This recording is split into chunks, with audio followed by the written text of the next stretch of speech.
Shut up and sit down.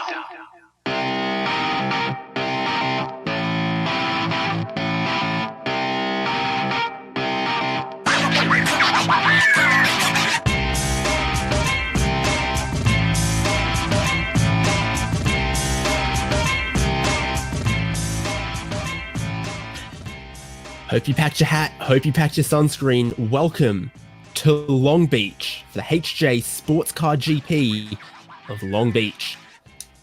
Well, we bring the Dallara LMP2 car, and it's joined, new addition to the GT3 class on iRacing, the Lamborghini Huracan GT3 Evo. We have before us a grid of talented top iRacing drivers from some of the top teams. They're joined by some Team Hugh Jass super fans and keen early beans, who are also joined by some popular streamers live on Twitch right now. Thank you for all of their support. And well, qualifying is underway right now before a 1 hour, 40-minute race, IMSA style, on the beautiful streets of Long Beach. I'm David Haynes. I'm going to be joined by Devin Peters in the commentary box here. And it is Michael Derby producing the beautiful pictures of what is, Devin, a beautiful, beautiful circuit that iRacing have delivered for us. It looks great, performs well. My goodness, am I glad that we have it. I'm so excited to commentate a race around here. I've been watching racing here for decades at this point, and it's such a beautiful circuit, such a historical circuit, and a real challenging circuit for our drivers today. Even the ones with iRatings cracking that 8,000 mark. So I expect to see a good show as well. Yep, indeed. So let's talk about what's happening on track right now. It's 10 minutes of qualifying with 4 laps available to our teams. The cars, once again, the Dallara P217 in the prototype class is our fastest cars today. Then in the GT class, it's made up of the 4 most recent GT3 cars on the iRacing service. That's the Mercedes AMG GT3, the Audi R8 LMS, the Ferrari 488 GT3. So I haven't seen any of them. And of course, so popular, so shiny, so new. It looks good. It makes a great noise. There is a lot of drivers out here shaking down their brand new Lamborghini Huracan GT3 Evos. Yeah, and those things have been quick out here so far. That BS competition team put up a real fast lap in warm-up here, 1:16.6. We'll see if any of the other teams have anything to challenge that 2:89 car in the qualifying session here. But I'm expecting that we'll see some very close racing based on the times that we've seen in practice. Yeah, precisely. A new circuit, some new cars. It's a bit of a level up for everyone. And like any street circuit, it's all about how close you're willing to push it to the walls. Ryan Barneveld, recent addition to BS Competition, has the qualifying duties. In fact, so is his teammate, a very new addition to BS Competition, a team on the rise right now. And they're going to be our first GT3 time across the line, and that is scorching at a 1:16.8. And then they pull off. I think they're going to try to go for a new set of tyres, a new run for the Dallara P2 cars that make up the LMP2 class. Vendaval Sim Racing Yellow. My goodness, a lot of experience within that team for multi-class endurance races, even competing in the GT3 World Championship as it was at the time. Time's flooding in right now, and we get a better picture of our grid as time goes by. Yeah, and as you mentioned, the fastest qualifying time we've seen so far is Vendaval, followed pretty closely by Ascari Autosport with the 1:11 flat. There were a number of teams in the 1:10s, though, so I imagine we'll be seeing that second place time come down. And third place currently, Nubcake Central, knocked out by VRS Satellite Racing, who just put in a 1:11.2. And man, we should really, we're watching that Max Esterson external cam right now. He is getting so close to these walls on the exit, and that's really what this track's all about, pushing it to the limits and seeing who's bravest. So as through turn 1, Max Esterson goes, all of the speed in the street circuit is how close you want to get to those walls through the fountain section. through the double right-handers. This is going to be a zone to watch here through turn 5. The drivers allowed to cut that chicane, but they need to be careful if they do so. Race Control aren't going to be penalizing anyone for that one.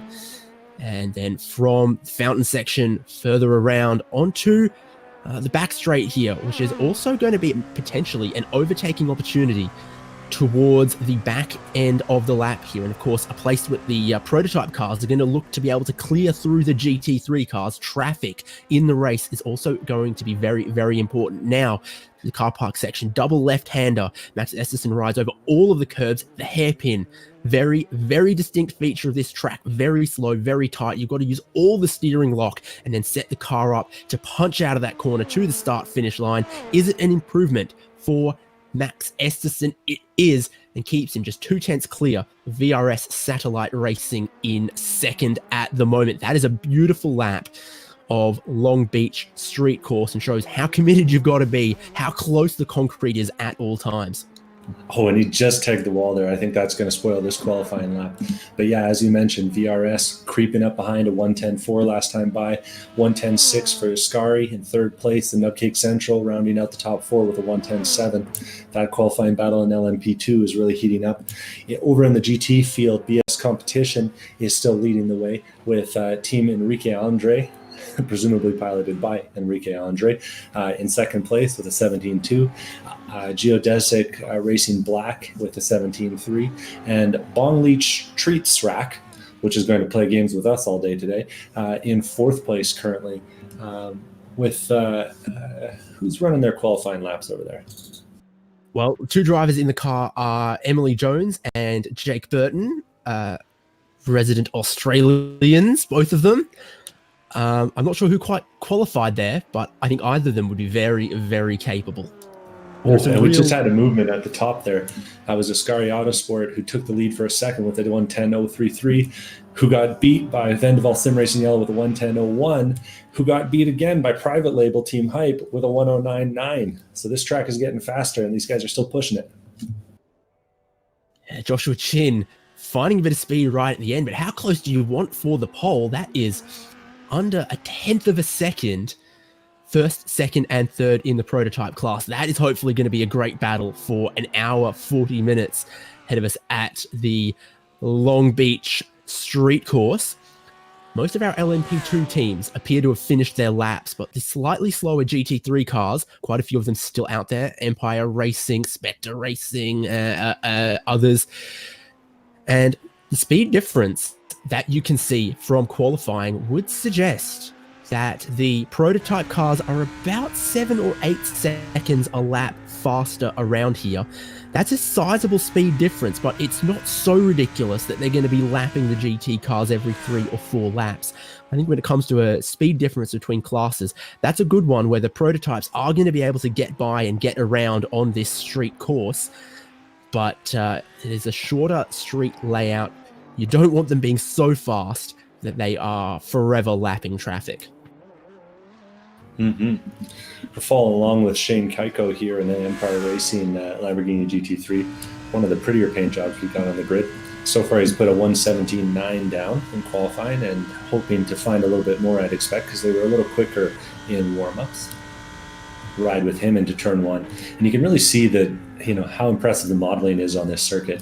I remember driving the Tech Trap. Oh, and of course he abandons the lap. But I remember driving the Tech Track. There we go, Bong Leach Street Rack again.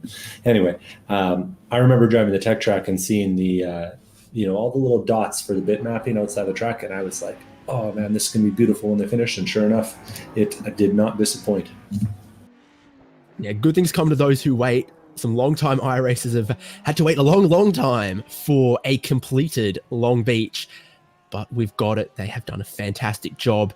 They have had to paint so many pretty palm trees, but they've put them exactly where they need them to be. And I have to say, we are often canaries down the coal mine here with HJ special events on HJBC, trying out new content very quickly after its release. Sometimes that leaves us with egg on our face. Sometimes that leaves us with hands slightly burned from some content that needed a little bit more polishing in the hands of the iRacing members. But here, out the gate, very, very well optimized, and that is an absolute delight to see that the time they've taken to put this track together, they have spent very, very well. Half a minute left of qualifying. Almost everyone is done before it becomes time for the race. I'm eagerly looking forward to it. Yeah, absolutely. Once this last few laps finish up, I imagine we'll head to the grid and then tell folks a little bit about the format tonight, right? So 5 seconds left. A few drivers using the end of qualifying as a little bit of extra practice. And now they will form up for the formation lap and then get us underway. So let's run down the grid for the first HJ Sportscar Grand Prix of Long Beach. And let's do it quick because that looks like they're forming up on the back straight. Your pole sitter is Private Label Team Hype, just ahead of Vendaval Sim Racing Yellow and Ascari Autosport LMP2. Then find about 0.4 of a second to Lone Wolf Motorsports. Michael Polasek was the GTE winner last time out in the HJ VIR 240. He's moved up into the prototypes. Let's see how he goes. Then it's Satellite Racing from Nubcape, Central Spectre Racing, Fumang Shu 1 Racing, Alpine Stars Geodesic Racing Gold, That Guy Esports, Team Alex Witt, Black Plague Sim Racing, and Team Rick. Your 13 prototypes today. Quickly, Devin, let's look through GT3. I was just going to say we'd be remiss not to mention that Private Label Team Hype's being driven by Joshua Chin and Craig Setup Shop over there. So props to him. They skipped the 11s in warm-up and went straight to 10s in qualifying. Anyway, for the GT field, we got BS Competition leading the way. Team and Eric Andre in second. Geodesic Racing Black, 17. In third place. Bong Leach Treat Strack in fourth place. Cone Extermination Unit in fifth place. Revolution Sim Racing Black in sixth place. Ronin Sim Sport Academy in sixth. BCM in seventh. Team Mad GT3 in eighth. Empire Racing in ninth. Alpine Stars Geodesic Racing Echelon in, where are we now? That's like 11th place. I've lost my place. But all three of the geodesic cars lined up there, Echelon, Vertex, and just regular, followed by Fat Sand Engineering, Heart of Speed in 15th, Forerunner Motorsports in 16th place, Travis Floyd representing Huge Ass, I believe, in 16th place, Village Idiots in 17th, Omega Racing Blue in 18th, Nash Schaefer Racing in 19th, Austin Tucker in 19th. Well, let's get ready to go racing at Long Beach for the HJ Sportscar GP of Long Beach. We're going to have two starting zones. To safely get us through the hairpin here on the pace lap, your LMP2 leader waits for the starting zone after pit entry and will shortly get us underway. And indeed they do. Joshua Chin puts the power down. The prototype cars get away and racing, filing down towards single file towards turn one. The track will really compress up through the narrow section, through the fountain. Really only single line once you get to here, and someone already in the fence. That's your pole sitter, Joshua Chin. Oh no. Tires understeered wide into the tires in turn one. Catastrophe from such a great qualifying, but now GT3 raw into life in Long Beach. Your pole sitter there, BS Competition, a little more cautious potentially, but the field too wide through turn one. Now they're going to have to go single file past the beautiful fountain. Yeah, and we did have a bit of a calamity there at the start of the GT3. Some cars had a hard time getting through the hairpin on the cold tires, presumably, and also too wide. Luckily, that's shaken out, and it looks like everyone's still pointed the right way, albeit with a few bent fenders. We've got another LMP2 car parked on the side of the road here. I believe that's Keenan Kusin from Yeah. Team Rick. He spun it and had to wait for the whole GT3 field. Now they come through. He gets going. That is not a great start, but easily done. Cold tires on a bumpy street surface. Very easy to push too hard on lap one, as we've seen a couple teams do. Luckily for some of these, there is going to be well, if there's not a real caution, there'll be a competition caution today. That can bring a lot of these teams back into it, but still, you want to start well, and unfortunately, one or two teams have been caught out early. Yeah, absolutely. And that's, real disappointment for the amount of effort these guys put into this one. But we're starting to see the leaders spread out a little bit. Vendabal's got a comfortable lead over Ascari in second place, with VRS Satellite Racing taking up third. Now that Joshua Chin's fallen all the way back to eighth place after that lap one accident. And we're getting a caution flag. Absolutely we are. I'm throwing a focus on crashes to see where an incident may have been, but we certainly saw a few incidents early on. And that's brought out the yellow right now. And the safety car is going to pick up Max Esterson. Oh, this early, are we going to see anyone on the pit lane? I found the incident in question. It looked like the GT3 cars got stacked up coming out of turn, the last turn there, the hairpin. That would be turn number 11. I was riding along with JB Masita in Empire Racing's number 43 car, but there was a lot of cars involved in that one. Well, if one car gets out of shape, has a problem in the hairpin, it's going to be a problem for a lot of cars. It's very, very difficult through there. And indeed, you can see a lot of cars got checked up in the hairpin. You almost thought that was going to happen. We tried to avoid that with the race start. We did, but it didn't take long into the race before a bit of a pile up there. Always difficult to make a U-turn. Yeah, it looked like Jared Schuler just locked it up a little bit under braking into the corner, tagged the GT3 Lambo in front of him and spun him around. And then when recovering, didn't have anywhere to go but straight into the racing line for some other folks. So a bunch of cars packed up. We'll start single file behind the pace car here. And looks like no need for a competition caution today because these guys have gotten it out of the way early. You're never going to rule out the possibility of a regular safety caution deeper into the race as well, though, seeing how quickly we had a track blockage at the hairpin. It's only one Porsche out on track, and it's not racing, it's pacing. We've got the Porsche 911 GT3 safety car, which I think has picked up some new rims recently. Very svelte. And Max Esterson, who was flying in qualifying, did very well to pick up the lead on lap 1, is now far less than pacing. He is puttering behind the pace car. That is about 40 miles an hour or even slower. Quite a slow pace car around here, but that is very good to pick up the whole pack and, get the track cleared. Now, we do have a couple cars. It looks like Nubcake Central as well as Team Rick, who we noted had spun it earlier. Must have both had some issues there off the start because both of them are all the way at the back of the GT3 field. So I'll be keeping an eye on them as they're knifing their way through at the end of this caution period. Your leader, Max Esterson, faked to the pit entry, didn't take it. Makes no sense if you've got all this beautiful track position on a street course to pit so early. It looks like all the prototypes at the front have stayed out, and we'll see if the same happens for GT3, but not a lot of benefit to pitting right now and losing your track position. And also, it's going to be a quick yellow here because no waiver rounds are required. No one fell off the lead lap. It looks like Jack Anderich with Alpine Stars Geodesic Racing Vertex is going to hit the pit lane. I suspect by the looks of the front end of that car that he might have gotten caught up in some of the contact that led to this caution. Jack Anderich, aka Furtive Live on Twitch. Pleasure to have him racing with us. And hello chat, I guess, even though they're probably not going to hear us here. So it does make sense for a few of the cars right at the back that picked up damage to take the pit lane and put on a new set of tires, top off the fuel tank.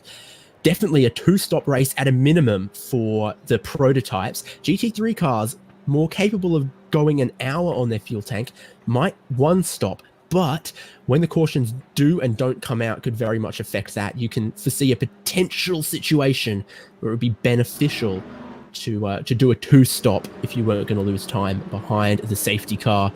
So only drivers to pit. Keenan Kusin, who we saw spin and hit the wall. Jack Anderich, you mentioned his damage. And Amiga Racing Blue and Grit Hacks Engineering both also took a bit of pit service. And I'm going to guess maybe they're 1 fast repair to fix up their car.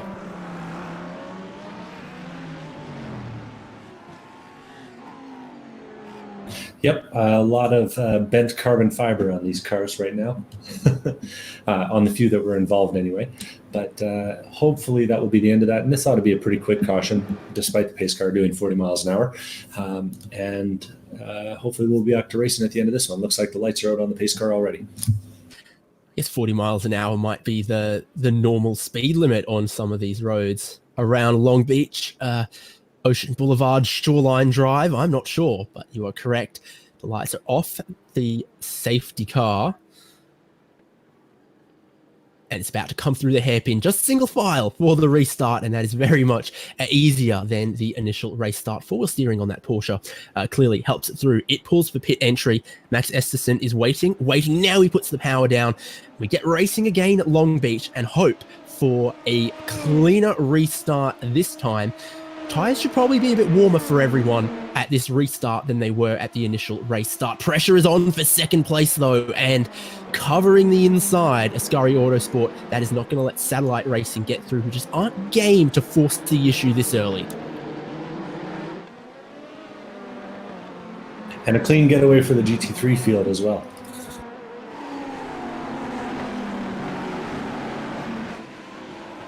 Spectre Racing. Brian Molitor has had some issues. Has anyone collected him in the 04? He's dropped to the very back of the LMP2 field. But the gap between LMP2 and GT3 means he's been able to get it facing the correct direction for your GT3 leader. Ryan Barneveld has caught up to him. Let's put some focus on GT3 because everyone's excited on iRacing about this brand new 2020 specification Lamborghini GT3. And one thing you can notice, of course, right off the bat is the difference in the headlights across some of the cars. It is going to be run entirely in the day, this race. Some of the teams are still elected to put the endurance spec floodlights, LED light bars on the front.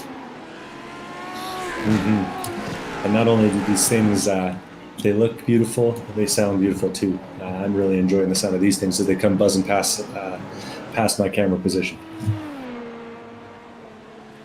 Recap in GT3. The top three there are as they qualified BS competition from Frenchman Eneric Andre, registered as Race Clutch, but racing under his own name here. I'm not sure what's to that. And then Geodesic Racing, Graham Sanders, aka Graham Pre. Good job in third. The Bong Leach Treats Track. It's Jake Burton doing the opening duties. I wonder if we are going to see the Australian Queen of Sim Racing, Emily Jones, in later on. Some one-driver teams, some two-driver teams. That was an option for everyone. I don't know what you'd prefer for a 1 hour, 40-minute race. Definitely soloable, but, sharing your car with a teammate makes it all the sweeter if you do get a podium. Well, not to mention the level of focus that a track like this requires in cars this fast. So we might see some advantage depending on who's in at the end of the race. First and second in GT3 starting to get away from it, backing up a little bit from fifth on back. Sensibly, everyone at the pointy end here just driving within themselves on this restart. Third place, though, definitely could come under threat if Graham Sanders doesn't get a good enough exit and Jake Burton does. Traction in first gear, always difficult when it is so bumpy there, but I think Graham Sanders has done exactly what he needed to there. A little bit of bad news for the 95 car run by Alex Witt. It looks like he lost the nose at some point during that restart, and he had to go to pit lane and take a fast repair. So he'll be coming back out well behind the GT3 field, and I suspect shortly in danger from the front end of the LMP2 field.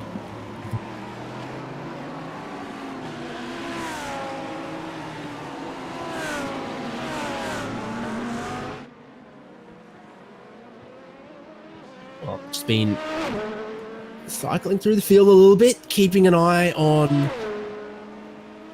how everyone's going cleanly this early in the race. I think we've definitely restarted a bit cleaner than the initial race start, which has been fantastic to see.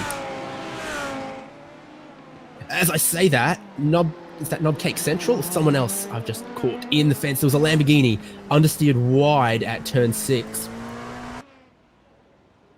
Nubcake Central has left the track, though I'm not sure what I'd attribute it to. He looks like he pulled over to a Marshall station and just jumped out of the car. So Caught the wrong car. yeah, we'll have to figure out what happened to them. So the battle's forming up. Not at the lead of LMP2 because Max Esterson is firing away. 2.5 seconds clear now of Ascari Autosport. So close as it was in qualifying, the race pace so far looking very precise for Max Esterson, but he's had clean track all in front of him since the restart to run his lines, his laps, no distractions. He's going to start catching GT3s in not too long. And then LMP2, you've got to look to 4th place, where they are starting to check up a little bit behind Fumangshu Racing. Carlos Villa, the Floridian, maybe going to look for a way to attack.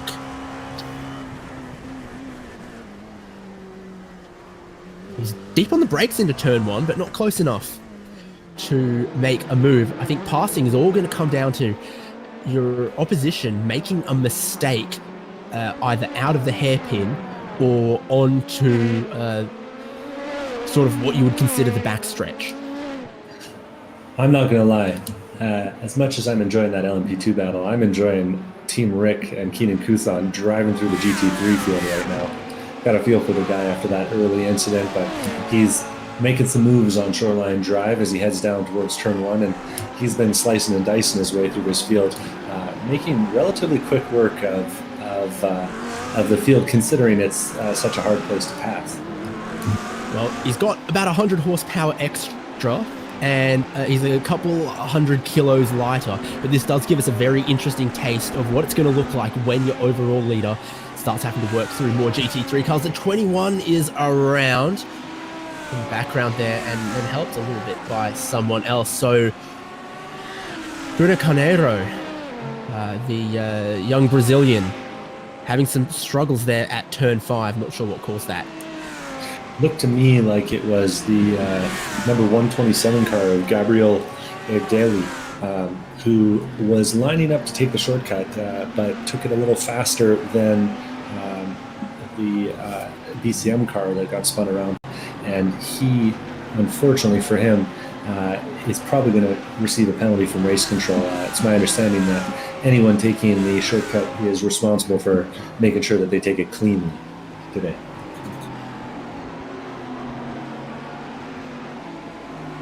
Okay, well, it's close up for second place in LMP2, and it's changed for second place in LMP2. There's damage on the front of the Ascari Autosport LMP2.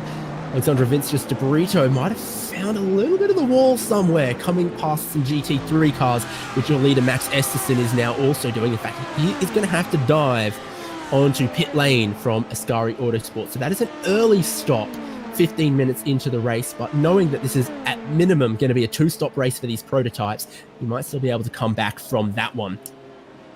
Oh no, and it looks like that car, that Ascari Autosport car, got caught up by Austin Tucker, who had a little spin coming out of the exit of turn 5. Easy enough to do over the curb, but locked it up and got tagged, leaving some damage on that Ascari car as well as on his own GT3 Lamborghini. Very busy time for your leader, the number 24 Vendaval Sim Racing Yellow, right in the meat and the thick of the GT3 field. We have about, 12 or 13 prototypes, nearer to 25 GT3s. A lot more GT cars on the circuit than prototypes. So when the prototype leader gets them, then there is quite a few cars to work through. It's taken them better part of a lap. Where are they up to the 13th place car in class? So quite a few more to go for Max Esterson. And they're not going to make it easy for him. This next group's been battling pretty hard. Travis Floyd is just ahead of Bruno Canero, who had that accident earlier. And Canero's making a move down here into turn 1, late on the brakes, dives in real clean. And Max Esterson's going to take advantage and get Travis Floyd at the same time. Oh, and we're hearing big crash on the front straight. Pile up. It's brought out our second yellow. And it has included Carlos Villa in the 46. It's included, I think, your teammate and countryman, Travis Floyd. So what has happened there?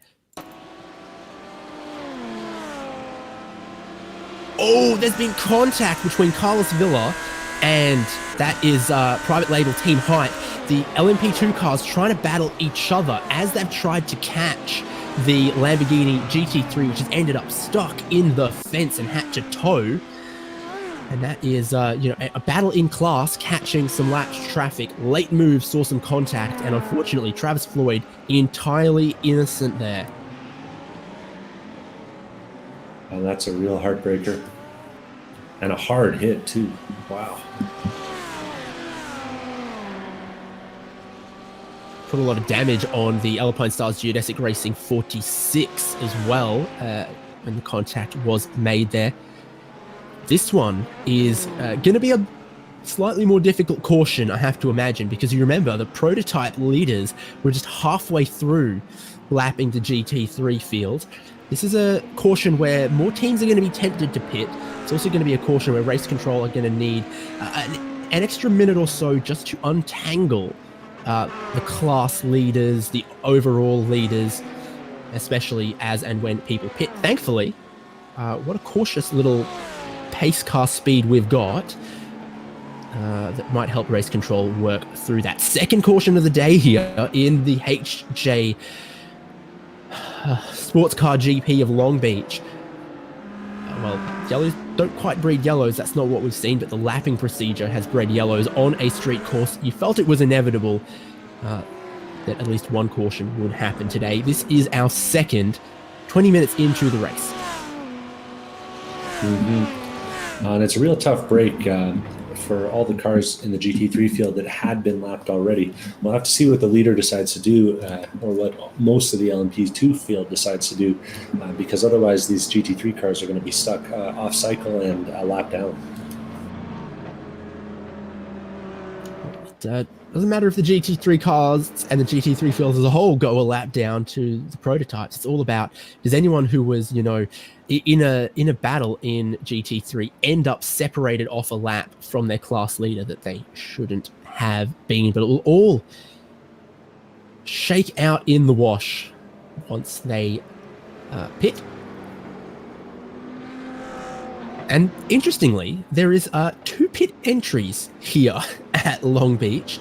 There's one that lets you shortcut the hairpin.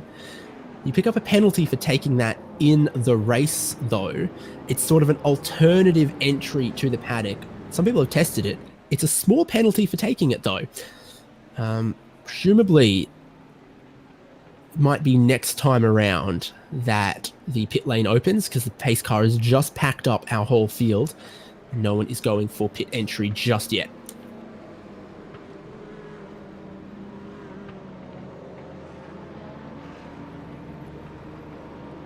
Devon, your thoughts from the first 20 minutes of this race? It has been frantic. We've seen some drivers already and some teams already show a little bit of their hand, show their pace, but shows that a little bit of patience is going to go a long, long way on a street course. Yeah, I got to think so. I'm not going to lie. I came in today, busy, long, stressful week, working hard, and thought, well, I'm going to relax and watch some iRacing tonight. Well, that's not the case. It is going to be, if it's this busy all race long, we're going to be tired in the job by the end of it for sure.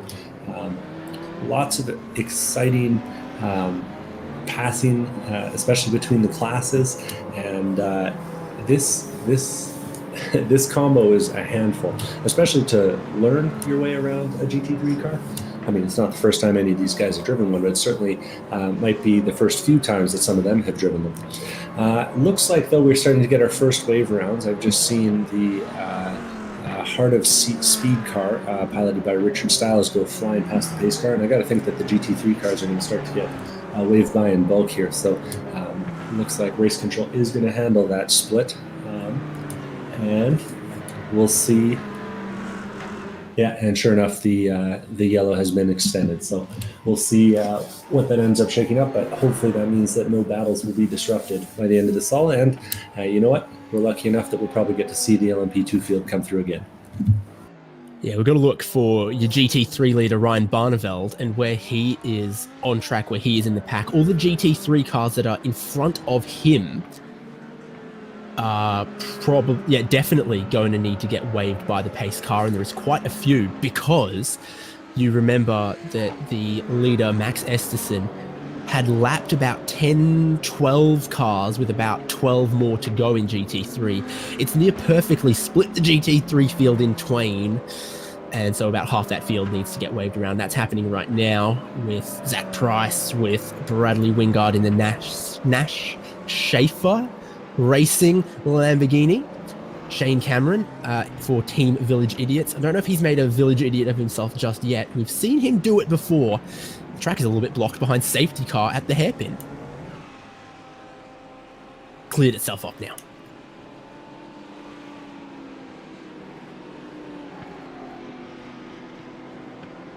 Hope you haven't missed me. I've just wandered over to the race control room there and checked in. Saw some messages from the fans asking what happened with the 127 who was involved in some contact right around turn 5 there. It looks like they might have got away with that one.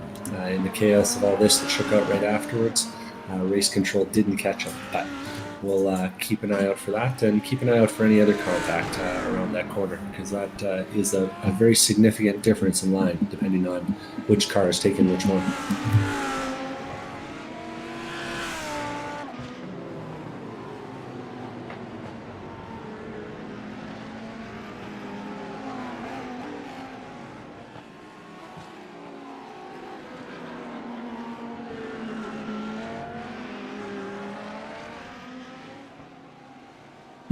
So let's head up to the front of the field and see what's happened. Looks like we started the race with 13 LMP2 cars. Jason DeVries in VRS Satellite Racing qualified 5th. He's now holding the lead after some dramas for the other cars at the front of the field. In second place is Fu Manchu Racing, piloted by Jordan Lee, who I secretly hope is a friend of mine from high school named Jordan Lee, but the odds on that are pretty long. Vanderbilt Sim Racing Yellow is in third place. A bit further back than that, actually, because they took a pit stop. So pit lane opened. Max Esterson decided, we're about halfway through a fuel stint here. Let's get new tires on, brim the tank, and hopefully we can undercut some of the other cars. So that's what I think our director was bringing our attention to, is that your leader pitted from the lead, while VRS Satellite Racing has stayed out. They've inherited the race lead for the minute. Scurry Autosport, Team Rick, they pitted much earlier. So whom else? I think Carlos Villa from Geodesic took the opportunity as well, but he had damage. So we're about to get racing here again. Lights off the pace car. It's coming by pit entry, and your leader for the first time is Jason DeVries for VRS Satellite Racing. He still waits, puts the power down, and the gap that your GT3 leader has left to the LMP2 pack has disadvantaged the LMP2 cars that chose to pit under that caution. Restarting for the second time here at Long Beach, VRS Satellite Racing lead from Fu Manchu 1 Racing and that guy Esports. Let's move on for third in GT3 as Bong Leach, Treat Strack have moved up into third. Great restart there for Jake Burton, who's still behind the wheel of that very reflective, very gold Lamborghini.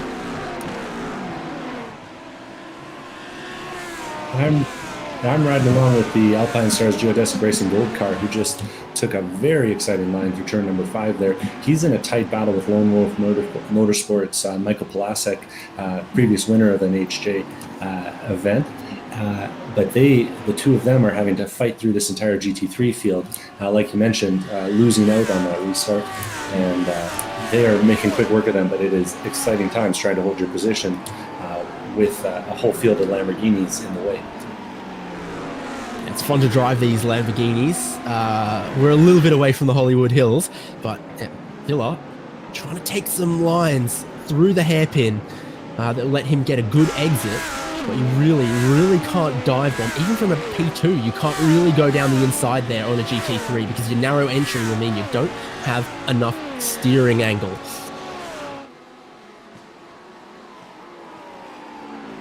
Max Esterson also coming through in that Vendaval Sim Racing car, making short work of Gabriel Ergali and looking at Graham Sanders just ahead of him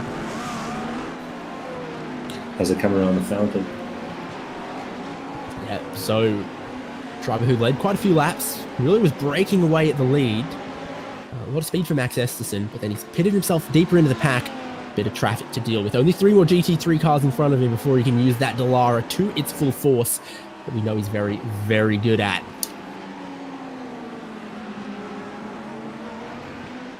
You know what? With all the changes from this pit cycle, I actually noticed that Joshua Chin, our pole sitter after qualifying, has managed to cycle his way through all the way up into 3rd place, which is a real victory for him. And 2nd place, actually, that time by making the pass on Jordan Lee on the way out of turn number 9 that lap. Battle there for 2nd and 3rds. Let Satellite Racing get about a 1.8 second lead. Every time they come through that fountain section, I hear someone scrape the wall. I'm not gonna lie, that corner got a lot harder when they added the ferns hanging over the edge of it. All of a sudden, you can't spot your apex. It's a real challenge for me. That's probably why I'm in here in the booth anyway. Beautiful garden beds that they've planted there really add that seaside coastal vibe to the track. Oh, Joshua Chin. I don't know if that was a big impact, but I think he just pushed a little bit wide. Easy to do at the end of that straight. Yeah, after making up a spot there last time by, he gets a little brave and eats the wall. Doesn't appear to have slowed him down. In fact, he's just gone and set the fastest lap of the race on that lap, a 1:10.9. Took 0.3 out of Jason DeVries, who set his personal best, but it was not enough.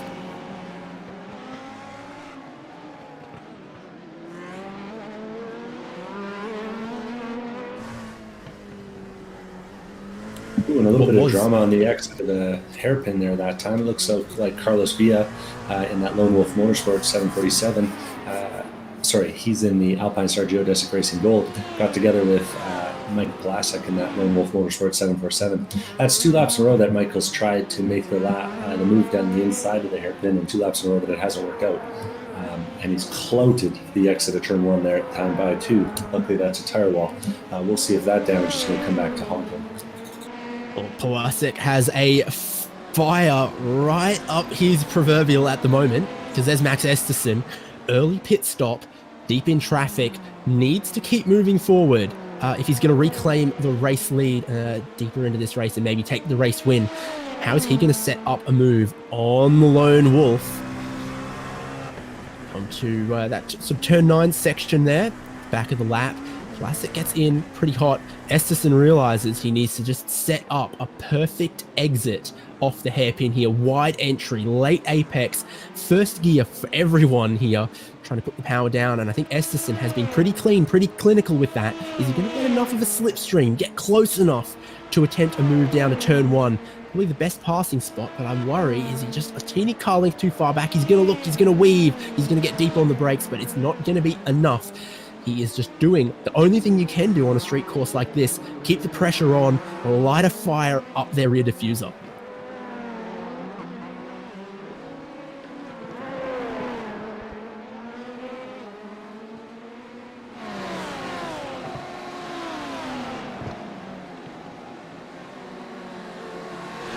Keep watching Esterson's progress.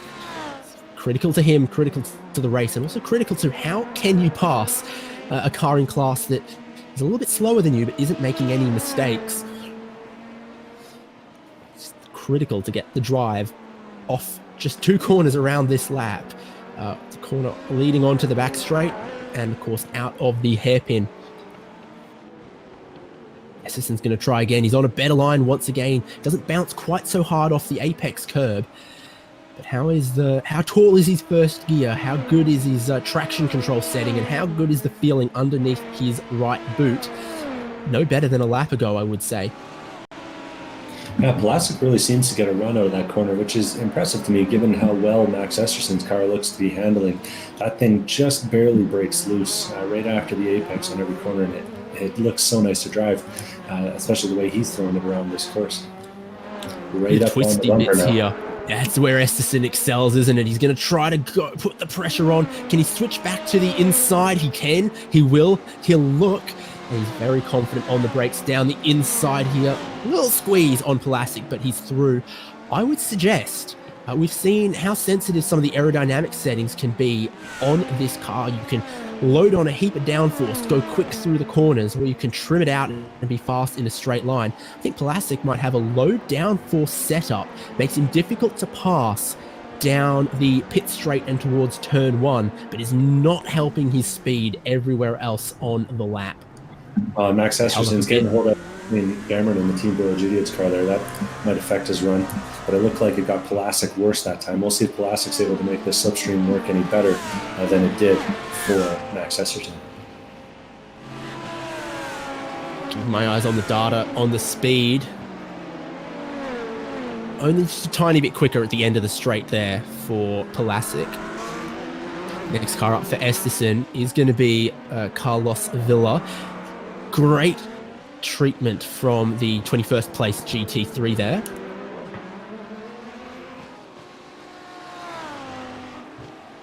The 243 Austin Tucker knows when he sees a great battle coming up in his rear vision camera. Knows to stay out of the way for his own battle to run. Yep. And the GT3 field is still getting split up by these LMP2 cars. Travis Floyd's just been passed by Jordan Lee, one of our third place car currently, who's cutting through some traffic here, heading down the front straightaway, left and right down Sunshine Drive, Shoreline Drive. That's what I meant. And catching closely, actually, up to Joshua Chin, who's really getting held up by Cameron Thornton in the White Line Racing car. Nowhere to pass through this section. Let's see if he makes the move here. Sure enough, he does. Takes advantage of that little cut, spins the tires up, and makes the move look easy. Big flash of the headlights from Fumeng Shu 1 Racing to also try and get through the traffic. That is seeing this battle for second, third, and fourth. Close up, expand out, close up again. It wasn't long ago that Joshua Chin actually had a bit of time in his pocket, and all the pressure was on Jordan Lee coming from Ascari Autosport, who appear to have recovered pretty well from a bit of front damage that they had earlier, keeping the podium battle interesting in LMP2 as Satellite Racing skip away just a little bit.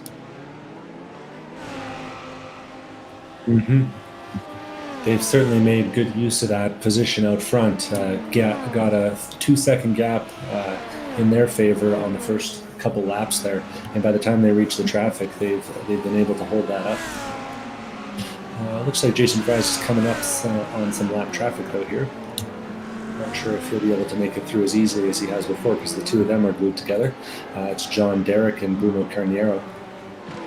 Yeah, 13th and 14th in class, and they've swapped places so far this lap. You can tell from the LCD little 7-segment displays on the dash. What was 14th at the line is now 13th on track. It's no problems for VRS Satellite Racing, though, as they caught those cars at the right place to carry the extra speed, use the extra horsepower.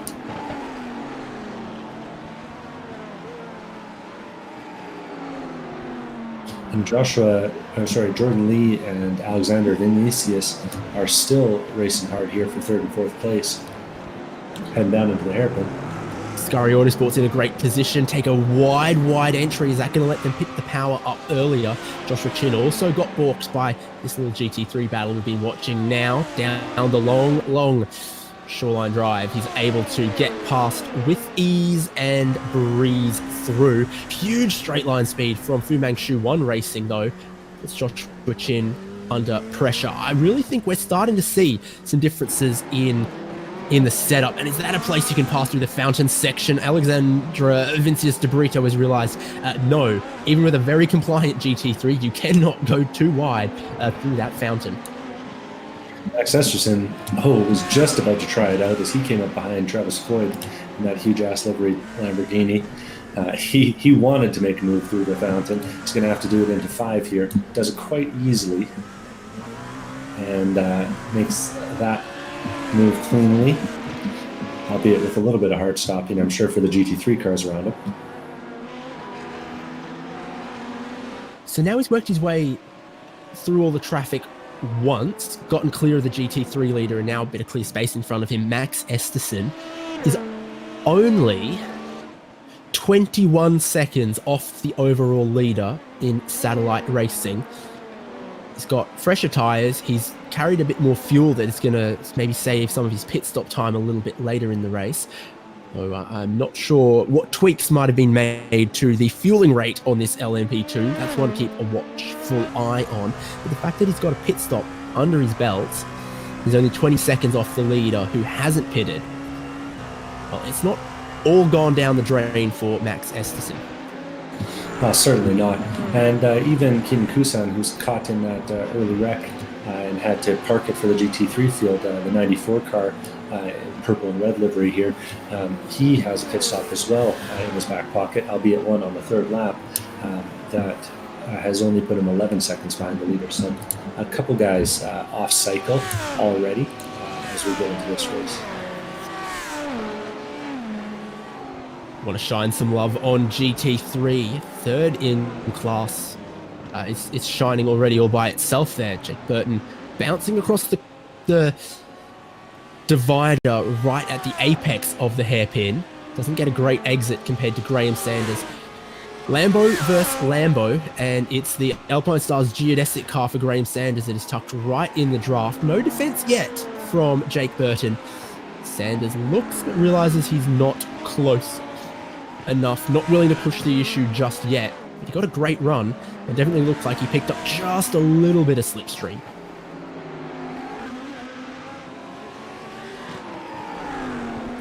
I'm a bit surprised by how slippery these GT3 cars seem to be. I guess they're not going that fast around this track, but for both classes, the draft has really not been that big of a factor.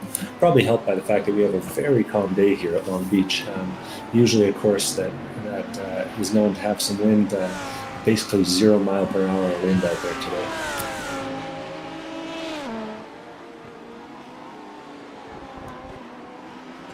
Really, I'm seeing about 4 or 5 knots of breeze from the northeast. That's near enough absolutely nothing. And a little bit wrong-footed here for Jake Burton as they try to come through the lap traffic. There's a GT3 car there that... Shane Cameron, who slid off, got a little deep. He's managed to rejoin though. No harm, no foul. Certainly wasn't the line that Burton wanted to take through the hairpin. He's been protected a little bit by the second, third, fourth battle in LMP2, all swinging on past. And very patient drive from Graham Sanders. What do you see? I was just watching Max Esterson go through, not Max Esterson, Jordan Chin go through in that similarly painted car. He got a serious pick on Jordan Lee from Cameron Thornton as they were heading through turn number 1 and into the fountain turn. So now he's got about a 3-second gap, but it was real tight. Cameron Thornton was coming out of the pit lane after what I'm guessing was not a scheduled stop, though we are 40 minutes into the race. We might be starting to see a few of those. But it was very touch and go for a moment there. And Jake Burton is going to take that gold liveried Lamborghini down the inside of this Merc into turn number 9. Well, we're within 1 hour to go here, HJ Sportscar GP of Long Beach. We're playing IMSA rules, and GT3 cars can go an hour on their fuel. So sometimes the winning strategy is to take your pit stop the moment your pit window opens to get to the end. And if there's a caution later, could put you to the front of the field. Sure, maybe on older tires, but track position is still looking very, very strong. Like it's something you want to hold on to when it comes to battles within class. Yeah. And with all the action on track, I would not be surprised to see that.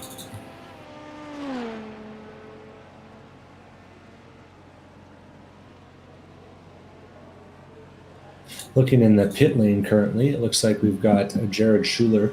That's the Cone Extermination Unit, car number 314. He might be our second taker on the pit lane. A lap down, running currently in about 10th place in class, 9th place in class. He is, he's going to try out this long fuel strategy. Maybe he's listening to the broadcast in the background. He liked your idea there, Haynes. He had a bit of damage on the front of the car as well when he came in. I'm not saying it was huge, but maybe he decided, let's fix that, let's get new tyres, let's fill to get to the end. And maybe all of those combined, we'll see Jared Schuler do well. He was, as you said, about 9th or 10th in class when he came into the lane.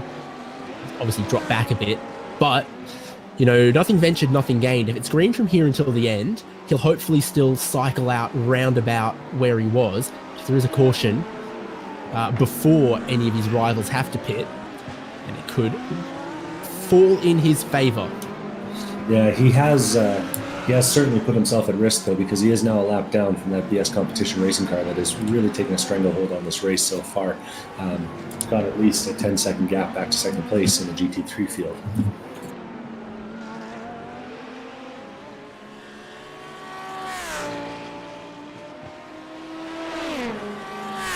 Come out and have to be very careful about some of the cars lapping him. So where are the battles on track? Whoa! Bongleach treats Rack in the wall there, has then had to reverse off the racing line. And it's brought out a caution because he got tagged by one of the geodesic cars.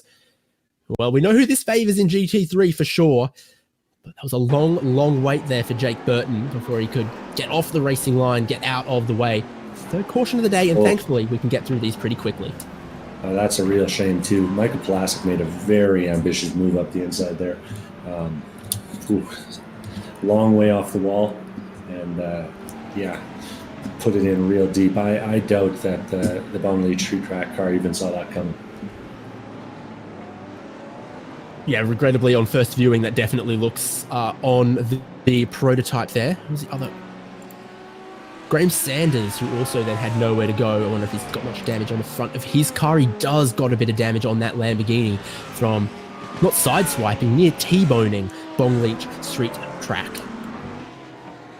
Yeah, it was a big smack at a fast part of the track. Luckily, tires on the outside there, and tires in iRacing pretty forgiving generally on the bodywork.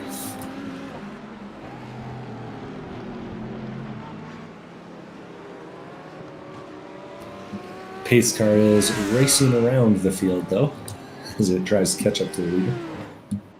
Yeah, I think it's caught the 54 private label team hype Joshua Chin, where has VRS Satellite Racing therefore gone. They've just come out of the pits, so pit lane was open for them, it looks like.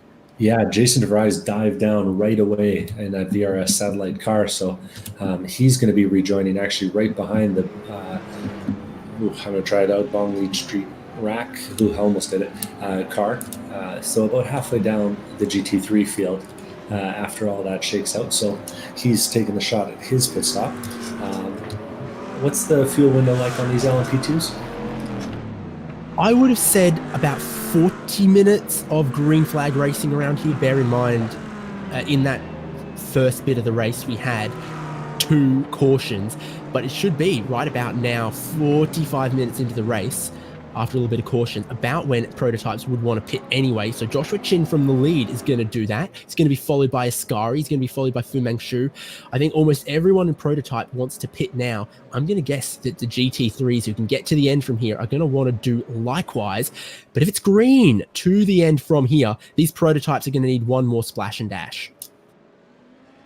And I really do wonder how DeVries was able to get into the pits. Either he heard us on the broadcast and dived in really early, or had a teammate call it out. But he got in right after the caution came out.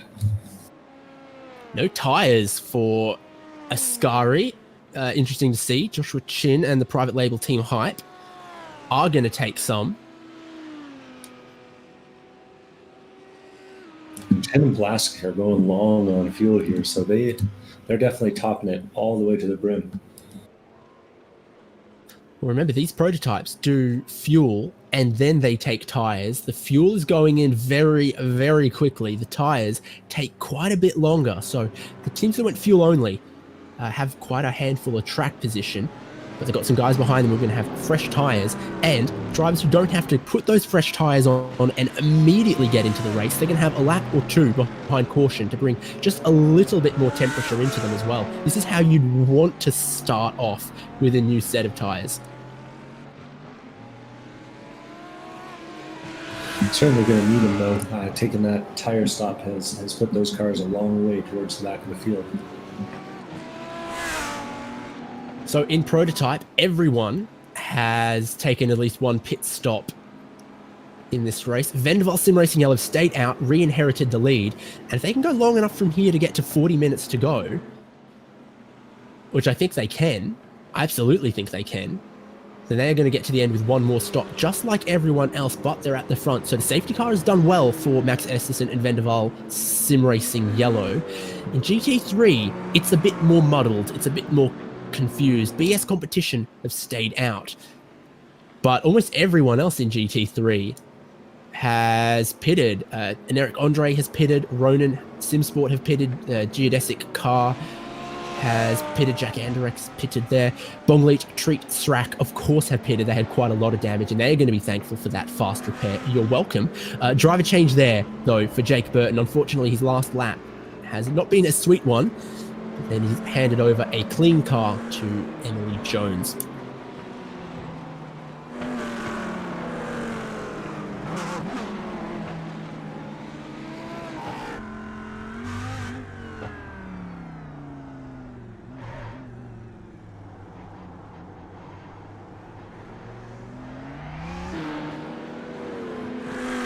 Wave round's now going to begin as everyone who wanted to pit has pitted.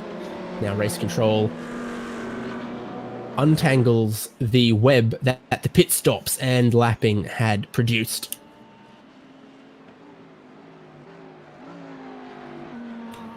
And these GT3 cars are going to have to work pretty hard to get around the track. Though luckily, as we've mentioned, that 40-mile-an-hour pace is going to help them out, but they'll certainly get the chance to put a heat in the tires if they had stopped. Right, I think at 40 miles an hour, my road-going Toyota Prius could get quite a bit of its lap back. Nowhere near as much as the GT3, but yeah, come on, it can do 60 kilometers an hour. So, who has been waved around so far? Barneveld. Well, who's your GT3 leader? He should only get waved around if he was between... Well, I guess the prototype leader pitted. So he might have been between the prototype leader and the pace car. See him get waved around. Interesting. Yeah, it does look like he was pinched there as they were trying to get all the GT cars out from in between the LMP2 cars.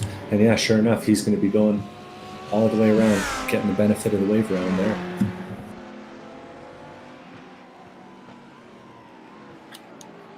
It means he's not going to be able to pit under this caution, which, well, goodness, he's coming up to when he's going to have to make a pit stop. Two drivers were registered for the 289 BS competition car. They were Ryan Barneveld and Nathan Lewis, and we haven't seen Nathan Lewis yet. You assume we're going to see him when the pit stop happens.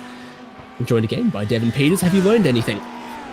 I just wanted to go over there to see what was going on. It looks like the GT3 leader was indeed waved around. In fact, they're going to be waving all of the GT3 cars around. So these guys will have to be hustling it pretty good to get all the way back to the tail of the field. But they will,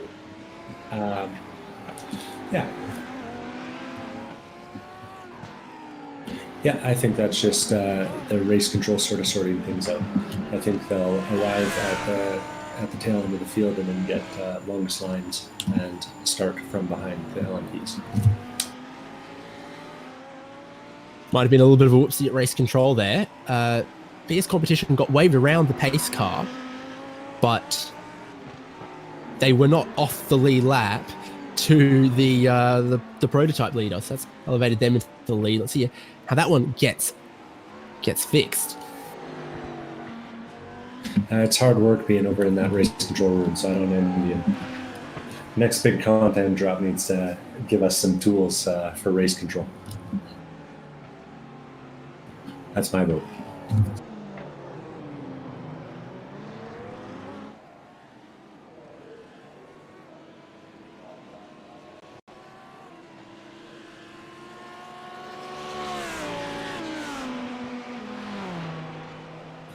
And I am seeing the BS competition cars slow down.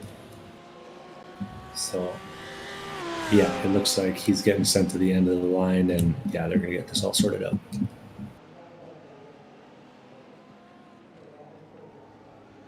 One thing you definitely can say is that, well, has this safety car been good for Max Esterson? Potentially. Definitely cleared some of the traffic for him. On the other hand, Jason Fraz was able to sneak in that penalty, or that pit stop rather, before the caution came out, and he's now on basically fresh tires. Or sorry, he's gotten a free pit stop in there, and he's in third place. So that's worked out pretty nicely for him as well. All three of the guys at the front of the field on only one stop so far. Meanwhile, the Ascari Motorsports car with 2 stops in 4th place, and Team Alex Witt, well, he's taken the 3-stop route on his way to 5th place as things have shaken out so far. So been a much more exciting route to his position so far. Standing the caution by another lap here at Long Beach. It's a difficult time to have a caution for race control. We've got a big grid.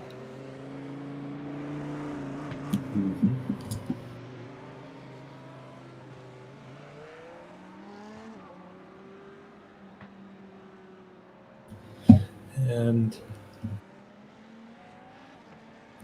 who else was I noticing?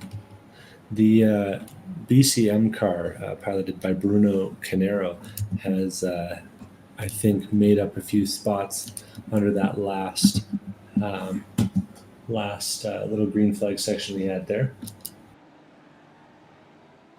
Yeah, memory serves, he had a pretty horrid start to the race. Yeah, we saw him, I want to say, facing the wrong way at one point and having to let a bunch of people by. But he's done pretty consistently, made some spots up. Our current hard charge of the race is Nash Schaefer Racing's car number 31.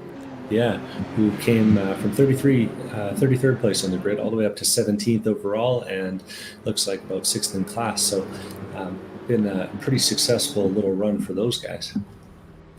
Brisbane's own Brad Wingard there, but you got to note that he's one of very few in GT3 that haven't pitted. That includes BS Competition, Empire Racing, Fat Send Engineering, Heart of Speed, Nash Schaefer Racing. Everyone else in GT3 has thought, a caution within the window to get to the end, I will take that pit stop. So it looks like race control is going to put BS Competition back behind the LMP2 grid and then clear penalties of the LMP2 grid if they get penalized for being in front of him. That should mean LMP2 cars start at the front and then our GT3 field.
Clock's ticking away, might be changing the math for some of these cars that were at the front of the field previously. see what it looks like once we get back under green.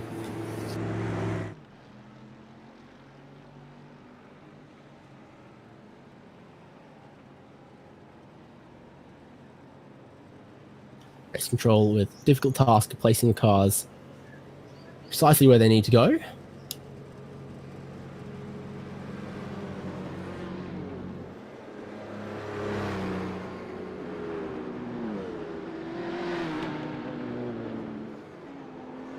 To be one hell of a sprint in both classes, though, when we do get going. And I hear your point about it potentially changing the fuel math, especially for the cars that pitted underneath this caution. When they pitted, it was closer to 50 minutes to go. Now we edge closer towards them, having 40 minutes to go when we get green flag racing. Can they stretch that out? I think you can save quite a lot of fuel on a street track, though.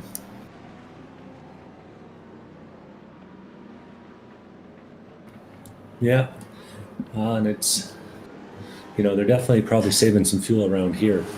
I know I would be if I was in any of those cars. But by the looks of things, we do have BS competition at the front of the GT3 field. We do have Jack Harrison in that Ronin Sim Sports Academy car in second place, as they should be. And heck, we're even starting to get some of the cars further down into the right spots. So I think this is all going to sort itself out here pretty quickly.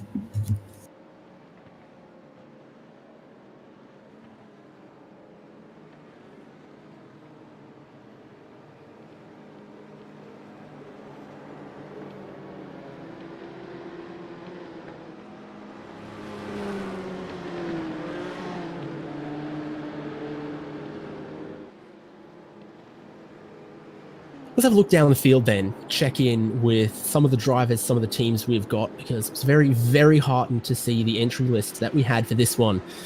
Vendaval Sim Racing Yellow obviously leading at the moment. Oh, we're getting a green flag here. No, we are not. We are holding pace car speed while race control sort this one out. Okay.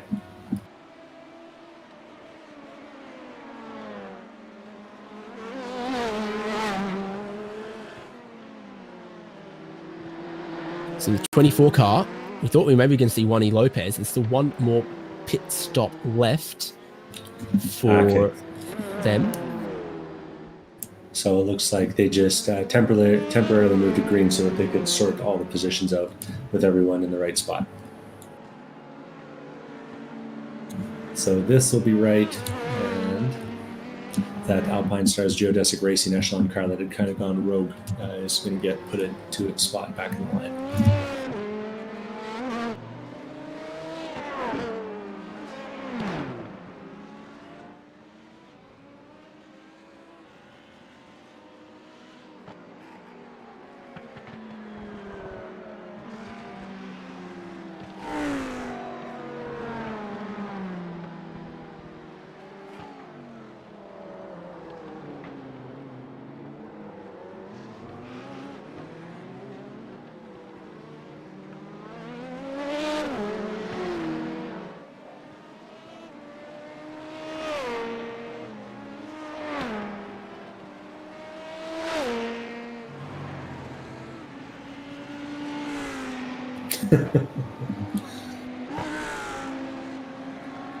I'm just reading some of the messages coming in from the fans here. We've got Port of the Future from noted Huge Ass contributor Tom Allison. Yeah, and a huge shipping fan, obviously. Street course gives you lots of barriers and lots of opportunity to place sponsorship boards on them. Apparently Long Beach is the port of the future. There we go. Okay, well, I guess we could technically call him the founder. Absent father. Yeah. But looks like we've got Cowlin Martin in that Alpine Stars car coming out of pit lane. Back into the line, as things should be.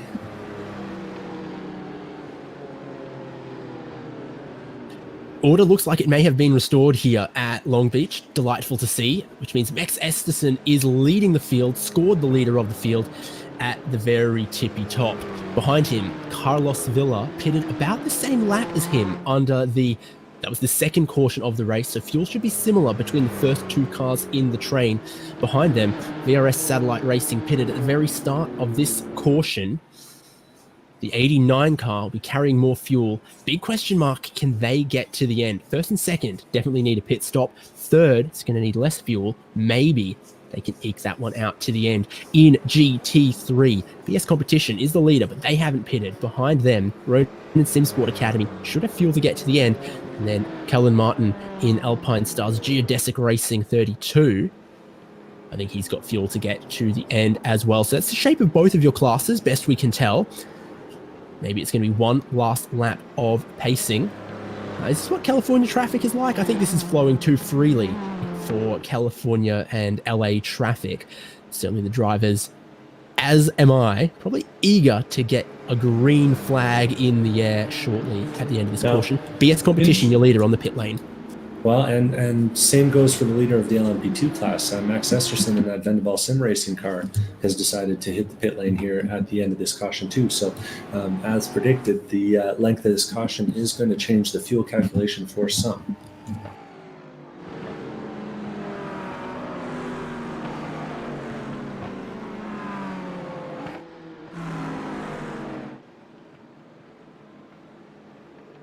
So interestingly, Carlos Villa, Alpine Stars Geodesic Racing, has stayed out, taken the race lead. And with 37 minutes to go, you absolutely would say fuel to the end now in an LMP2, and I'm sure that's what's driven the strategy at Vendaval. They've played these cautions very interestingly. Maybe that will see them shake out well. And I've got to think that Jason DeVries is feeling pretty good too, because they came in with about 55 minutes left right at the start of this caution, and then they've been lapping, under yellow here for the last little while. It'll be very, very close for them, depending on how much fuel they can save in the last little segment here.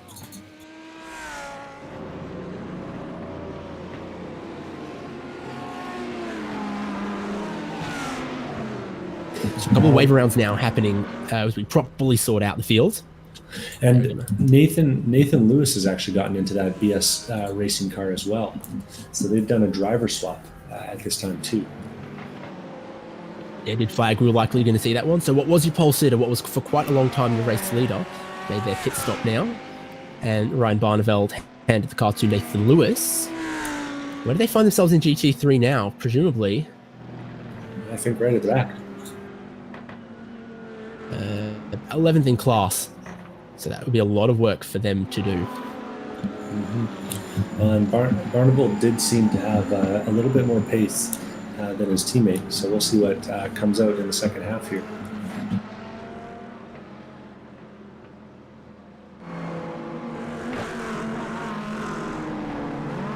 Well, it sounds like Empire Racing, who had been having a bit of a fairly successful race so far, listed as third place right now. Pace car is in, Devon. We are racing again at Long Beach.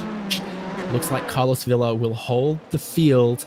Now he puts the power down, and so too does Jason DeVries, who wants to get to the lead. He knows he's got more fuel than Villa. Can he make it to the end?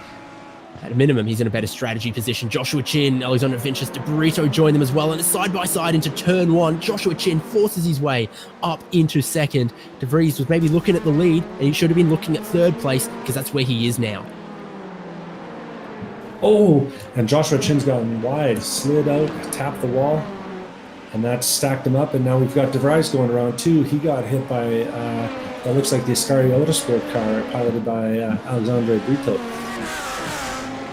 Smog in the air, smoke signals over LA from DeVries as he lights up the rear tires to get it facing the correct way. Chaotic restart from LMP2. This is the sprint to the end. Well, and Jordan Lee managed to make that work for himself too, going from 7th place across the line to 3rd place now on the track, somehow dodging the 4 cars that got caught up in that last accident there. Jordan Chin is still pushing it right to the walls here at the lead. It really feels like he's got to make up some time, clearly. Oh, he has nearly had to come to a stop in the hairpin. That's checked him all the way up, and now the 146 Ascari Autosport slips into his slipstream. Fubangshu Racing, Jordan Lee follows along as well. It's just a little bit too much speed. The fronts will start hopping. He has to go defensive to the inside, but the speed for Ascari around the outside is mega. Are they going to make turn one? Yes, they are. They're up into second now, chopping and changing at the lead. Dramas for Team Alex Witt in the 95. And just saw him tag the wall on the outside of the hairpin that last time by. So that might be affecting the handling on that car a little bit. He was trying to defend around the outside from Michael Polasek. He got too hot, did Alex Witt, and just had to use a little bit of the escape road, had to grab reverse gear, but I don't think that damage was actually too bad. Got it going, but he lost a couple positions by just coming in too hot to turn one. Easily done. Now the GT3 field is looking a little busy. Bradley Wingard in that number 31 car, Nash Schaefer racing car, is part of the pack of about 6 cars here. And actually, I've just seen someone off on the escape road there. Who's that? Oh, geez, and that's Alex Witt, who's had to take the escape road heading down into turn number 6 there. So that'll have cost him even more of the positions he was able to make that. Anyway, back to Nash Schaefer racing. Very tight here throughout the whole middle section of the GT3 field. Looks like we've got cars from about 3rd place all the way back to 6th racing pretty hard. Right, so GT3 is Eric Andre leading from Empire Racing and then Ronan Simsport. There's just 1 or 2 cars left in GT3 here, yet to make a pit stop. And what kind of roadblock might they form to faster teams that were ahead but have made a stop, put themselves back into a tiny bit of traffic? Richard Stiles taking a look. Gets in late on the brakes. Nice clean move. Gets plenty of room on the outside from Shane Cameron or the Village Idiots. He's actually a lap down here, so just trying to stay out of the way, I'd imagine.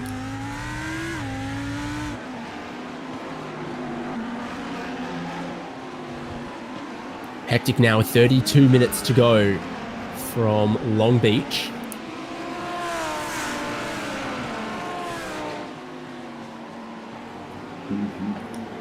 Bradley Max Wingard Estenson in the 24, though. We know he's fueled to get to the end, and he's come out of the hairpin near side by side with Josh Chin. Might be carrying a little bit of damage. Estenson, 7 seconds off the lead. First car we know is guaranteed fueled to the end, and he's pushing. He's looking for 3rd on track down the inside of turn 1. And I'm not going to doubt Max Estenson. He's got that move sealed away. It's up into 3rd. Now he needs to keep going while there's clean track before they start catching GT3s to catch Ascari Autosport and Alpine Stars Geodesic Racing. Put the pressure on them. Don't let them save fuel. Max Estenson could be the LMP2 winner if he keeps this up. And Carlos Villa is pushing as hard as he can. Riding along with him, you can really see how close he's getting to the walls everywhere, but he's going to have to put some real pace together. Something that they did not show in qualifying in that car. Got a bit of traffic from his teammate here who swoops around the outside of. Hopefully he can bring it back to the racing line for the hairpin. Indeed he does, but a little bit hot. Yeah, uses a little bit of the throttle pedal to get himself turned around the end of that turn for sure. And Joshua Chin has given up that place to Max Esterson. I guess that, as we saw last time by.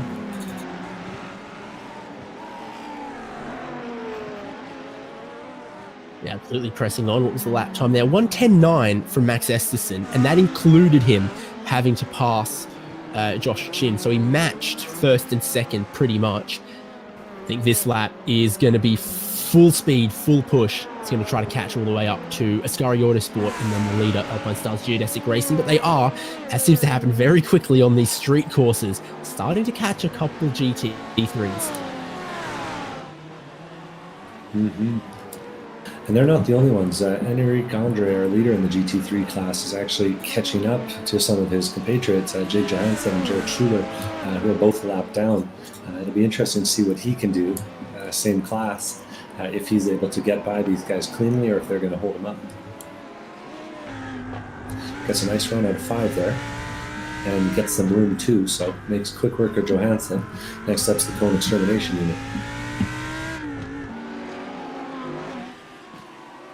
think the strategy's gone well for an Eric Andre. BS competition staying out hasn't quite helped their strategy. They had great pace, but maybe with the cautions, the way they worked, might have suited them to pit a little earlier. Eric Andre has 2 seconds over Empire Racing, who haven't pitted. And then the next car I think they're really battling is right behind them, the 127 of Ronan SimSport.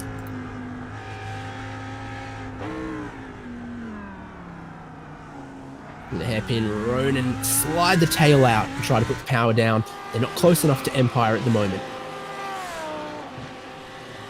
In fact, if anything, they're coming under pressure from Fats End Engineering a tiny bit here.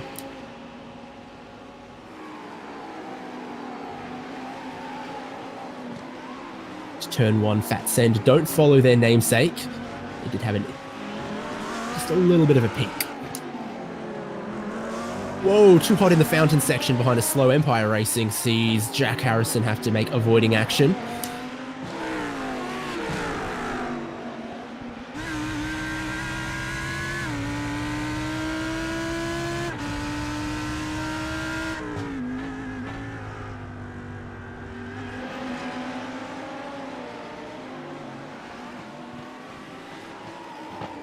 And I'm still enjoying this battle between Richard Styles and who's this that he's... Oh, that Shane Cameron coming by him. Must be on a fresher set of tires because he is a lap down, but previously let them by. All of a sudden, Richard Styles is off the pace.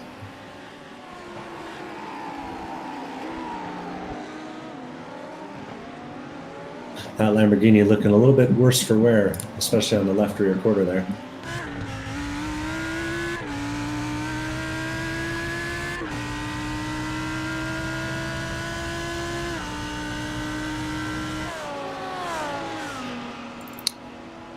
The lead in LMP2, Carlos Villa, still motoring along, but behind him in second, Ascari Autosport, very soon going to feel the pressure of Vendaval. In fact, from the lead, Carlos Villa is going to take his final pit stop, so he is not good to get to the end. He needs more fuel. Ascari into the lead, Vendaval Sim Racing up into second.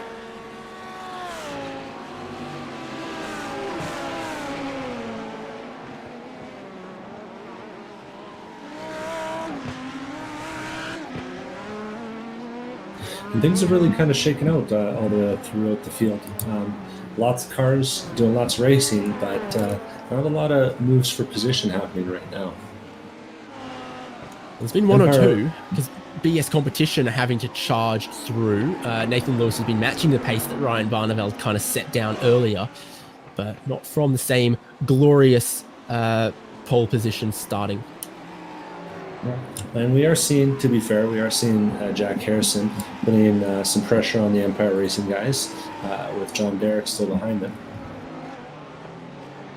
But all of them driving pretty well within themselves. 25 minutes to go, so looking at the checkered flag ahead, rather than maybe making all the moves right now.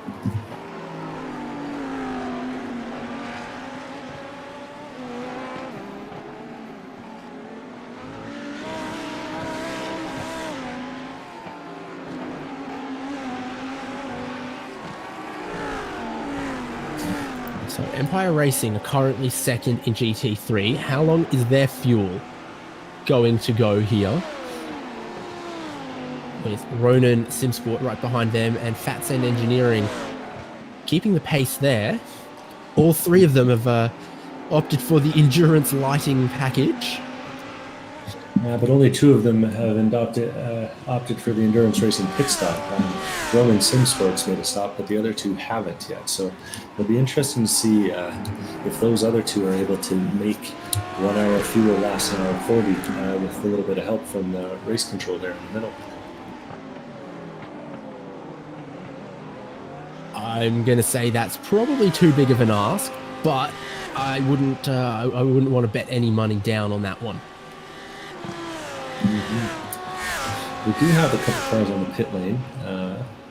It looks like the Geodesic Echelon Racing and Alex Witt cars, which have been abandoned, unfortunately, after some damage.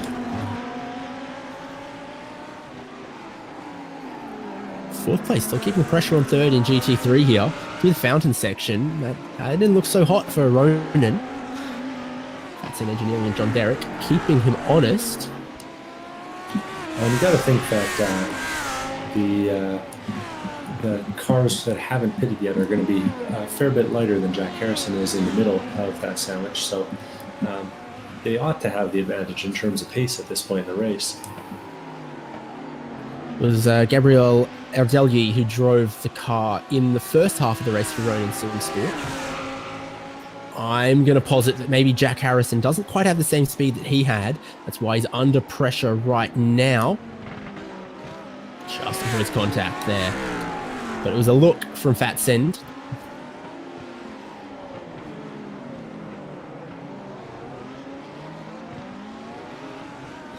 And watching a little further down the field, number 182, John Bodefer, is currently side by side with JB Masita and Team Mad GT3, taking the outside line into turn number 6. Some good, clean racing there. Definitely possible to cross back underneath, race side by side through this very wide open section. Then it tightens up a little bit onto the back straight. Now it looks like John Bodefer has almost lost that spot now. Yeah, that seems to be pretty much a done deal, at least for now.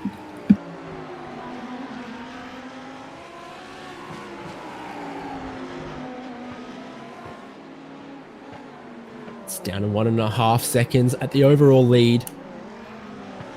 Vendaval Sim Racing still hunting down Ascari Autosport, who we question, do they need to stop again?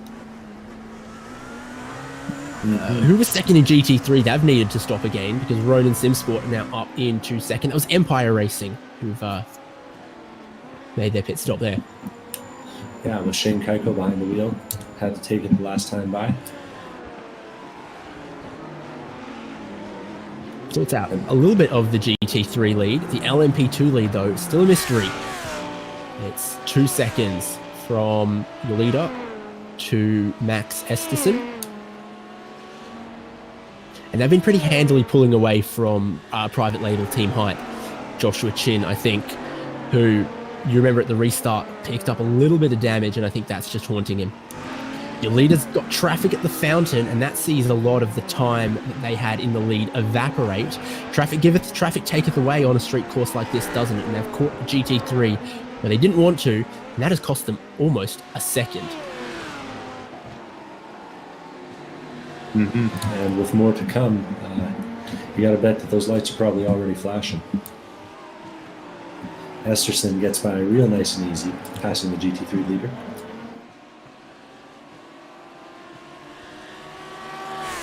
So now Alexander Vincius de Brito uses the back straight to pass one car, uses it to pass another. That's handy. Before the hairpin to put 2 GT3 cars between himself and his pursuer. Time he lost at the fountain, he might get back a little bit at the hairpin here because cleverly Max Esterson knows nothing good happens from diving down the inside of a GT3 car at the hairpin.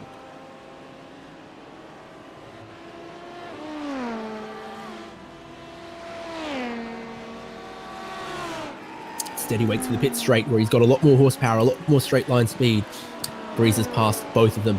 And that's Schaefer car there on the pit exit, and of course iRacing in force. That pit blend line, cars on the racing circuit can't use the pit exit. Cars on the pit exit have to wait till sort of the outside of turn 1 to feed back in, and that keeps the peace.